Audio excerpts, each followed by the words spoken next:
So I was nervous, but way nervous, but I was super blessed. Like, I remember sitting in the airplane and just realizing I'd worked so hard in the MTC. I'd done really well with the language as far as pushing myself and learning it.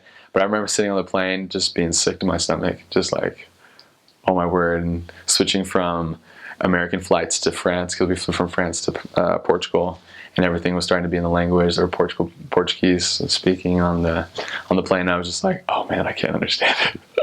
And so the fear of like starting your mission started to hit me, and I was really nervous.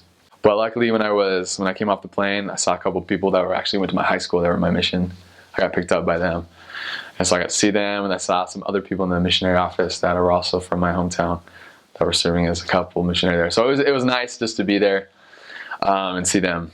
But I was so nervous. But one of the cool experiences I had when I first got there that just got me excited is when we got in the airport, we got greeted by the office elders and the mission president, and we went with them into the elevator, to take us to where they parked the van. And we were in the elevator.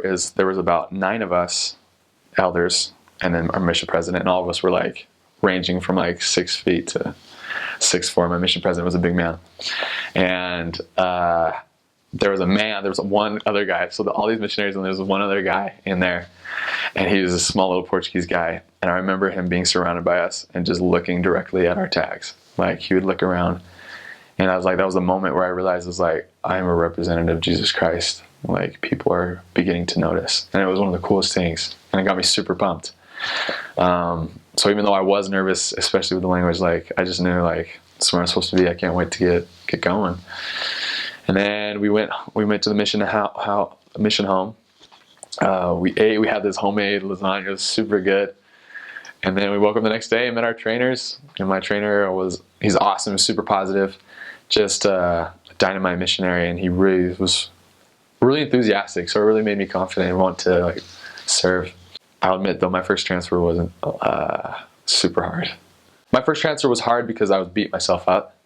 I'm a perfectionist, and so when I don't do something right, I can just beat myself up. And the language was beating me up. We weren't finding people to teach. And I remember every day just beating myself up. And I just think it's so important in the mission. And that's something I learned, is to stay positive, even in the face of adversity and all those things. It's so important to stay positive, because that's really honestly the way the Spirit can work with us, is by hoping and having faith that something good will come of what we're doing. And it took me a transfer to figure that out. But prayer got me through that first transfer. And like, if you really learn to depend on Heavenly Father and Jesus Christ, they'll definitely help you out, and He'll always deliver us, which is what He did that first transfer for me.